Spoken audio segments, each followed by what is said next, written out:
Well, welcome to Papa Bear's Peppers, and today we're doing a tea day, and we're going to make this with my soil soup mixer using my bio blender. You'll see me use this every time that I make my tea, and I'm going to show you this just a little bit, but let me bring you in on this.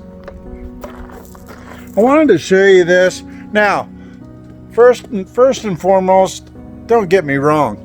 You can use air stones all you want. Really, it's going to work great. If you do compost tea or your worm tea using air stones and everything, that aeration, you're still going to get that microbial activity. But this is my bio blender, and I kind of wanted to show it because I haven't really showed it before, and I want to highlight it a little bit. And I'll leave a link down in the description so that you can check it out. They have two different varieties. And this is the driver inside. You see this wheel here, this rotates around, and not only does it generate air inside of into the water, it also churns everything around. So the soil, the water, everything comes right in through here, gets drawn down, and is blown through here where it generates air, oxygen into the water, as well as churning everything. And it really, I tell you, I've had this thing for about 5 years now, and it's been really great. Again, can you use the old air pump and air stones? Absolutely, you can do that. But today I'm getting ready because it's my tea day. Not a special tea, not a super tea. Today I want to show you how I do compost tea and worm casting tea, and it's a combination of the compost and the worm castings. Now, this is one part of my regimen, and you should do this as well. Fortunately, I make my own worm castings and my own compost.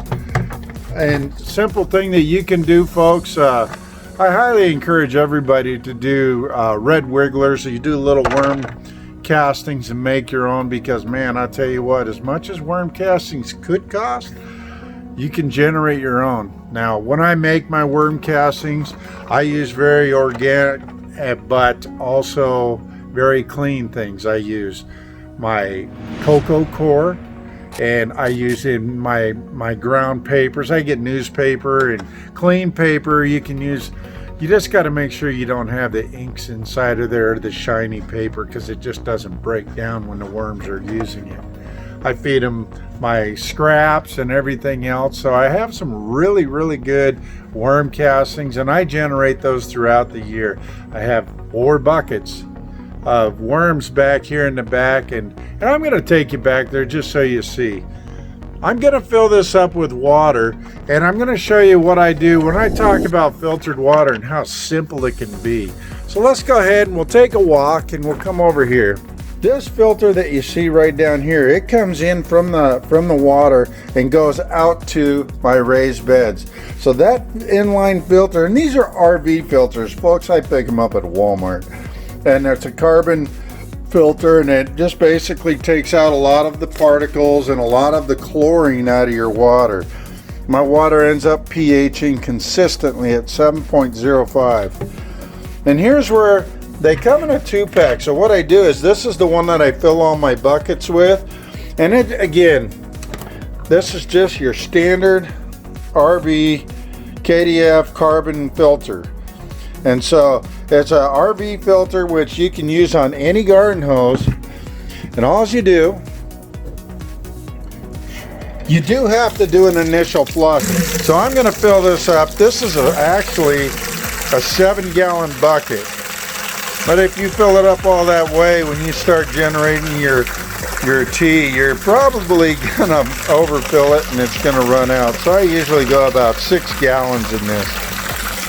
That's all I have to do, folks, is I put this on here.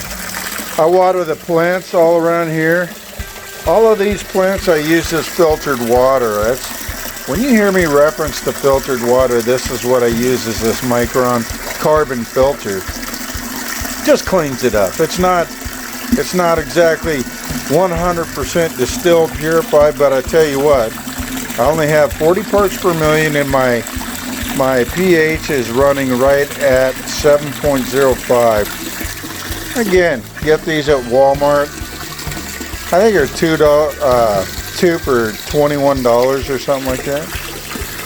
All right, so we got our water in there. Now, when I do make my worm castings, as most of you guys know out there, if you're doing worm castings, you know, things like that, you end up having on the bottom of those bins what's called leachate or worm pee. So this is pure leachate in here, folks. Yep, it smells like leachate. But this is a full bat, and what I do is I add that into my worm castings compost tea, so that not only am I bringing in my worm castings, my worm poop, and my compost. On this one, I'm bringing in some of Soil Soup's activator for their tea, and I'm not going to really do heavy because I have my worm leachate here. So I'm just going to add in, they recommend 2 per gallon, 2 tablespoons. I'm only going to bring in 4 because I'm already going to be adding to this one, folks. So there's 4. It does have a little bit of molasses in it. Not a big fan, but this is not the same. This is Brick's molasses, which is made down a little thinner. But my true activator is right here, folks. And this is the Aphrodite's extraction carbon. And this has my sugars in it. I've told you about this before. And I'm going to go ahead and bring this in. It's a 1/4 tablespoon per gallon. So I need roughly 2, I'm going to go ahead and go 1.5 tablespoons for my full mix here. Again, make sure you shake it up. And this is going to bring in both sucrose and glucose into my microbial activity for my worms castings and my active compost, so that they're going to feed on this. So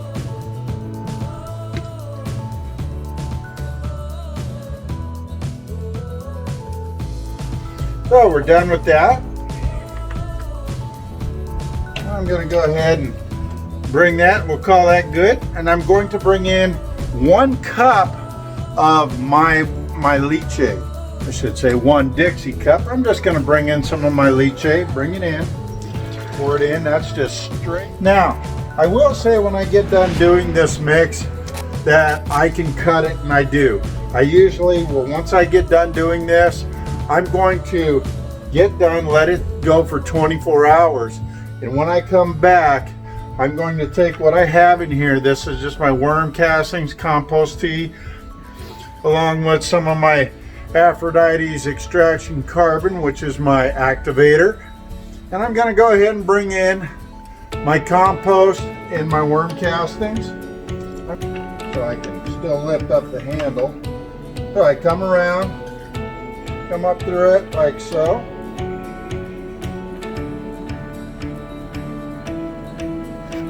Put it up here in the front. What I want to do when I put my worm castings and my compost in here is I want to have them opposite of the bio blender. So as you can see, I have my bio blender here, and over on this side I have my worm castings and my compost. Bring that up in. I'm going to come through one more time just to make sure it stays in place. And wrap it through once, just like that. There. So that's going to be what I need to do. Now I'm going to bring in the power, and I'll bring you in closer. You can watch this thing get active. Alright folks, I'm going to activate this, and it gets a little loud, but you're going to watch this thing really start moving. You can see the air activation, and you can see it churning everything around. Here soon you're going to see it really start boiling up. And you can see it just slowly working. And it's not heaving over. What it's doing is just turning everything around. Now, in a little while you're going to see this stuff. I'll come back and it'll be just like you've seen in my super teas, just like crazy over the top. But this is how I want it to go. It's activating the microbials. It's not over the top. It's just really churning everything and blending my compost and worm tea with my soil soup and my Aphrodite's extraction. Thought I'd bring you back and let you see this. Thing is, my tea almost is like it has a heartbeat. Look at that. It's just pulsing. It's so active right now.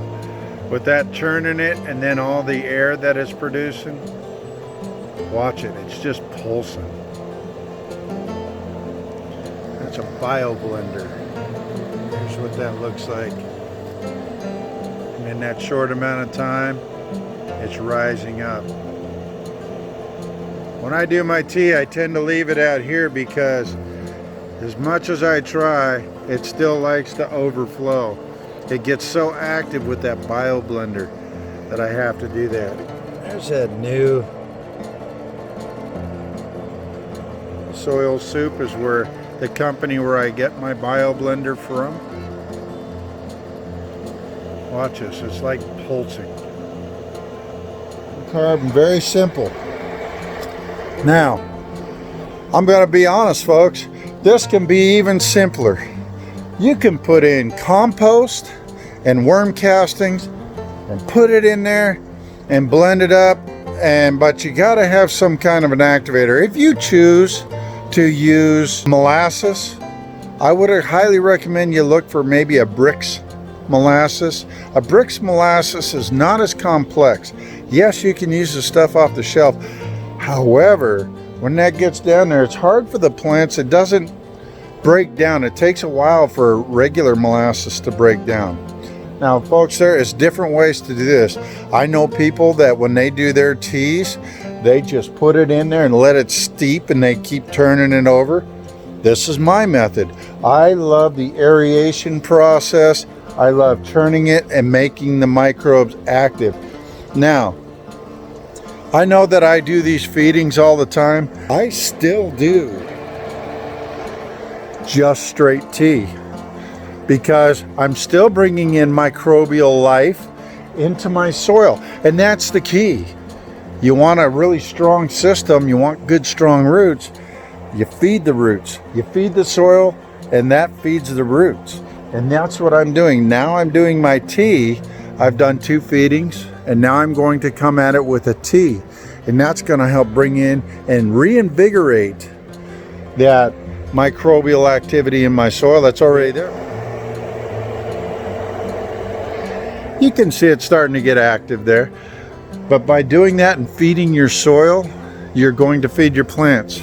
I have very, very few nutrient deficiency issues because I'm constantly feeding my soil, folks. It's not, yes, there's nutrients, but those nutrients are in bone meal. Those nutrients are in the feather meal, the kelp meal, the calcium that I'm putting into the soil, and they just feed on it, the SLF, which helps break down any of those excess deposits or anything that's in my soil. It helps break it down so that the plants and the roots can uptake it a lot easier. You can see over here I got my covers on my raised beds. They're working great, and in here my greenhouse is just really coming to life, and I keep feeding them. I feed them all the same way. The ones over here, they get fed the same as those ones in there, and I feed the soil. I got really good soil in that bed there, and I got good soil in there. And now I'm just feeding the soil. Remember, your plants take, you need to put back. And that's what a good compost / worm castings tea will do for you. It'll put those nutrients back in the soil so that your plants can eat. You know, and then it's in a more organic state. So that's what I'm going to do. So really simple one today. Very straightforward. We're making straight compost tea. No, nothing. It's a pretty simplistic thing. It's organic. Why not use it? And it's a great thing. I also thank the folks out there at Soil Soup for sending me some new stickers so my bucket would look good again. It was starting to get worn out on the sticker. So shout out to them. That's a local company here, and they have 2 different types of blenders, but this one has been really good. I mean, it's a beast. I use it once every 2 weeks, folks. You know what? You have really 0 chance of burning anything using a compost / worm castings tea. You just can't. And that's the same thing I use the other stuff for, is because I don't burn my plants. You really, with what I do, how I do my regimen, and my worm castings compost tea, you can put that in there. You can run it and you will not hurt your plants. That's a good way to feed. So, this is Harold with Papa Bear Peppers, here making some compost / worm castings tea. Hope that helps you out there, folks. And you have a great day and keep growing.